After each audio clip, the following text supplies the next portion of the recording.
I'm Jeff, I'm the owner of Oswald Granny Flats. I get a lot of requests, and I suppose for people asking, where do I go to from here?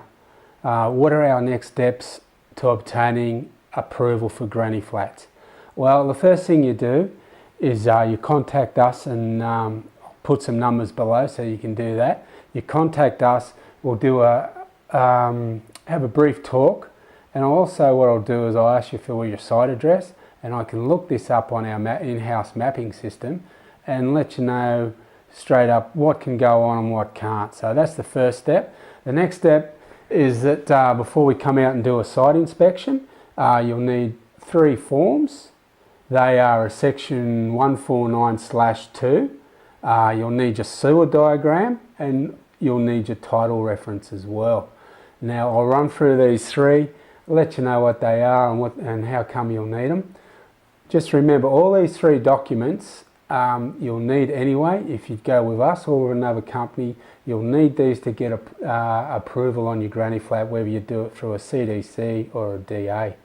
Now, a section 149/2, you can purchase this from your local council. You can even do it online. There's forms online that you can download, fill out and send in. Basically, this form tells us everything we need to know about your property. It'll tell us your zoning. It'll let us know if you can do a CDC, and I'll just tell people if they're not familiar, CDC is a Complying Development Certificate. This is where in about 2008, 2009, New South Wales government brought out CEP, which we can fast track, I suppose, the approval process of a granny flat. So if your granny flat complies with all these certain criteria, we can go through a private certifier and speed the whole process up. Now, this is what a 149 actually tells us. It's if the zoning's right, it actually tells us if you can do a CDC on that block. It'll tell us also if you're in flood, whether you're in fire, bushfire that is, whether you're in acid sulfate soil, whether you're in environmental.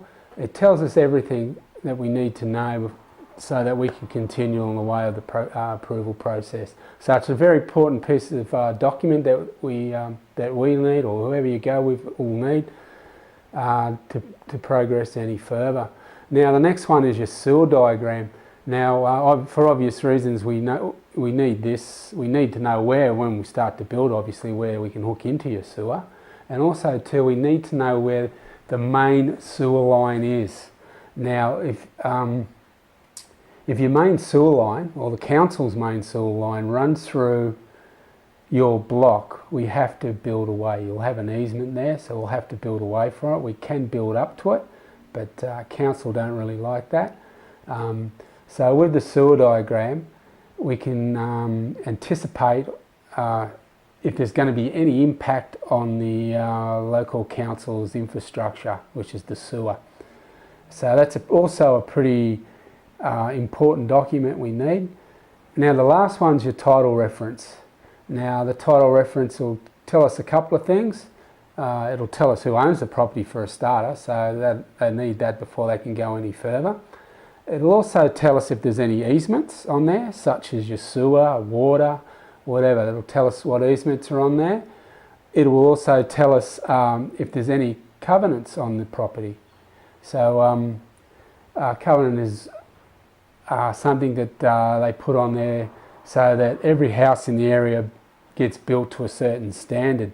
Now if that's on there, we might have to build in brick, 75% brick or whatever. We'll have to build with what materials are being built in the area. So we need to know that as well before we start designing it. Anyway, those are the 3 most important documents that you will need.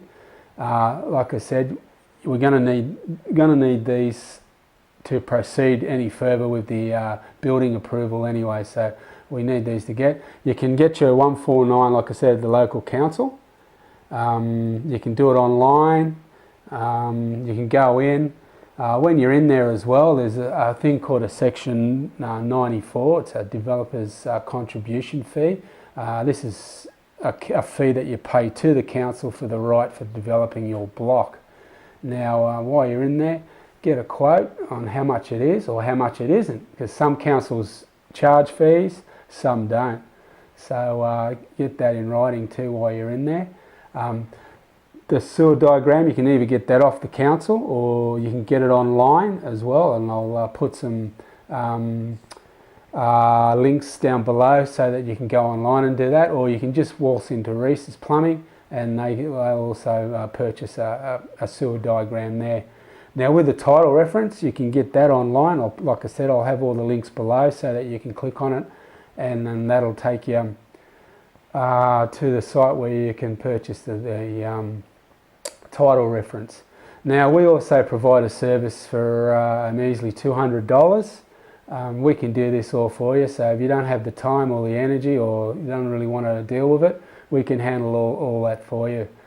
Yeah, so that's about it. So I suppose the next point of contact is give us a call on the numbers below. Arrange a talk with us so that we can run through what you can and what you can't do, and then we'll arrange a site inspection to come out.